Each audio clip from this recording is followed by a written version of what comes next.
the Black Lives Matter movement, many times I think there's a misconception about this particular movement.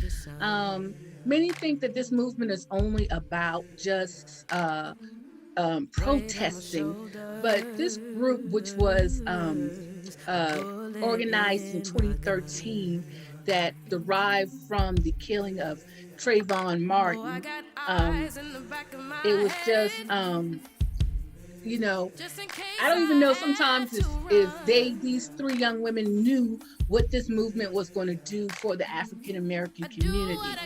And as it, as the unfortunate killing of our African American brothers and sisters allowed this particular movement to gain more wind. But I think the misconcept is that it's only about the protests, and it's so much greater than that. It deals with so many different facets of the African American life. It has dealt with the policing of what goes on in regards to police reforms. It does so much for us in the area of education. It does so much for us of how we've seen racist relics come down.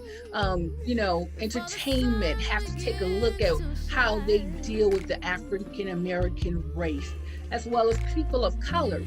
So this movement has had a great impact on the African American race, and I just see it.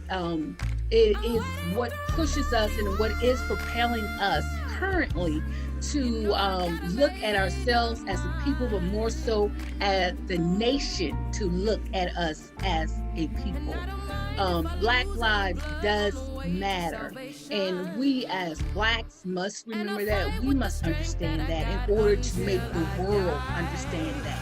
And I think this is what this movement is about: embracing who we are, and looking toward the future of what we wanted to look like for our African American race. Can you hear freedom calling, calling me to answer? Gonna keep on keeping on.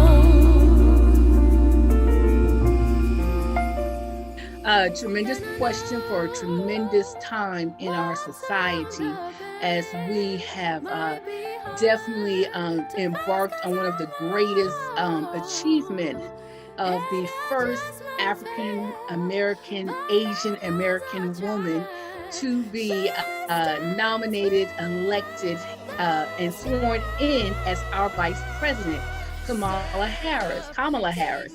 And it is such a tremendous time in the life of women, in the life of African American women, in the life of Asian Americans, to see such a time as this.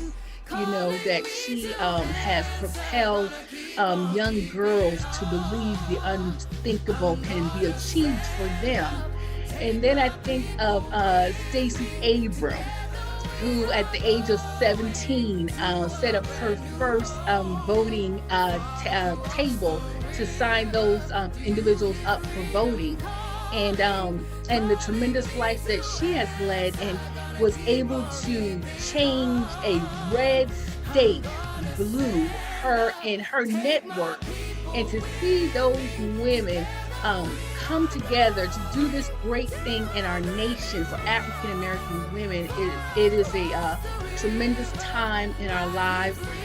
It should make each of us women of color just know that we can think the unthinkable. We can do all things through Christ Jesus, who strengthens us.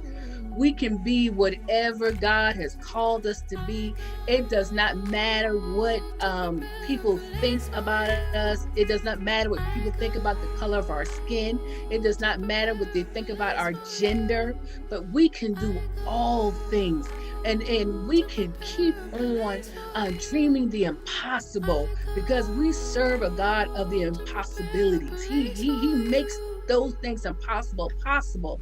And because of that, that's why we're in a season in which we're seeing great things come into play for the African American race. And we look at Amanda Gorman one of the youngest poets to do the inauguration poem. We're in such a great season. It makes me think that God is opening up a window in heaven and pouring out blessings upon us that we may not even have room to store it up. And it's up to us in this season to grasp hold of what He is doing. And He's doing great things, and He's giving us great examples that we do not have to stifle ourselves. The only thing that is stopping us or can stop us is self. But we can do all things through Christ Jesus. And we must remember that. And as I look at these great achievements from these great women, I just know, and it just encourages my heart. It encourages my spirit to know that I too can do great things because of the God I serve, but through the example that they have shown us.